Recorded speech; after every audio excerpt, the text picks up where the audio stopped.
ابنائے Hormuz اب مکمل طور پر بند نہیں اور نہ ہی یہ پہلے کی طرح سب کے لیے کھلا ہوا ہے، یعنی یہ اب ایک ایسی چیز بن چکا ہے جو اس سے پہلے دنیا نے تاریخ میں کبھی نہیں دیکھا۔ پاسداران انقلاب کے کنٹرول میں چلنے والا ایک پرمیشن کوریڈور ہے۔ پچھلے 24 گھنٹوں میں اس راستے سے صرف 3 جہاز گزرے، جبکہ جنگ سے پہلے روزانہ 60 گزرتے تھے۔ اس وقت ہرمز کے باہر 400 بڑے بحری جہاز، 150 آئل ٹینکرز، 120 بلک کیریئرز اور دیگر لائن میں کھڑے۔ اب یہاں پہ سوال یہ ہے کہ وہ کس چیز کا انتظار کر رہے ہیں؟ وہ لارک اور کشم جزائر کے درمیان ایران کے ساحلی پانیوں سے گزرنے کے لیے IRGC نیوی کی اجازت کا انتظار کر رہے ہیں۔ آئیے اس ویڈیو میں ہم غاصبوں کے خلاف مظلوم کی اس تاریخی معاشی بغاوت کا ڈیپ انالیسس کرتے ہیں۔ یہاں پر سب سے پہلا سوال یہ کہ ٹول پلازا کیسے کام کرتا ہے۔ اصول بالکل سادہ اور دو ٹوک ہے۔ جو جہاز گزرنا چاہتا ہے وہ IRGC کے منظور شدہ ایجنٹس کو اپنی مکمل دستاویزات یعنی کارگو، منزل، مالکان کی تفصیل جمع کرواتا ہے۔ پاسداران انقلاب مکمل سکریننگ کرتی ہے کہ آیا یہ غاصبوں کا جہاز تو نہیں۔ اگر جہاز کلیئر ہو جائے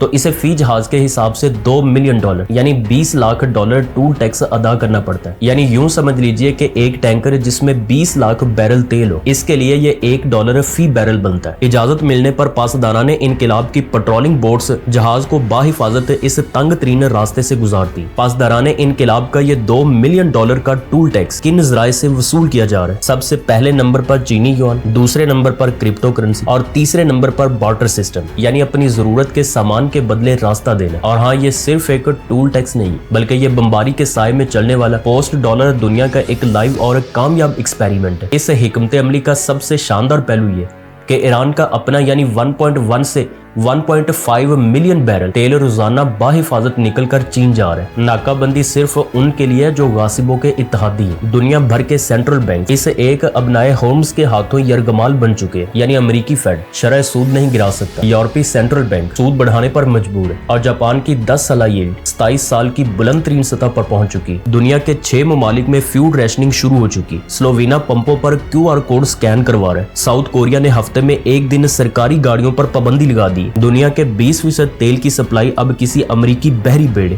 یا بین الاقوامی قانون کے رحم و کرم پر نہیں ہے۔ اب یہ ایک VHF ریڈیو کال، چند بٹ کوئنز یا یوان کے بلاک چین ٹرانسفر اور ایک خود مختار قوم کے پاسداران انقلاب کی منظوری کی محتاج ہے۔ امریکہ نے 1974 میں جس پیٹرو ڈالر کی بنیاد رکھی تھی وہ آج ہرمز کے پانیوں میں غرق ہو چکا ہے۔ جو جہاز ڈالرز کی بجائے کرپٹو یا یوان میں ٹول دے کر گزرتا تھا وہ امریکی مالیاتی بالادستی کے تابوت میں ایک اور کیل ٹھوکتا ہے۔ اب نئے ہرمز بند نہیں ہو، اس کی ملکیت بدل گئی۔ اب آپ کے خیال میں جب دنیا بھر کے تجارتی جہاز امریکی ڈالر کی بجائے یوان یا دیگر میں اربوں مالیت کی ادائیگیاں کریں گے تو کیا اس سے پیٹرو ڈالر میں زلزلہ نہیں آئے گا؟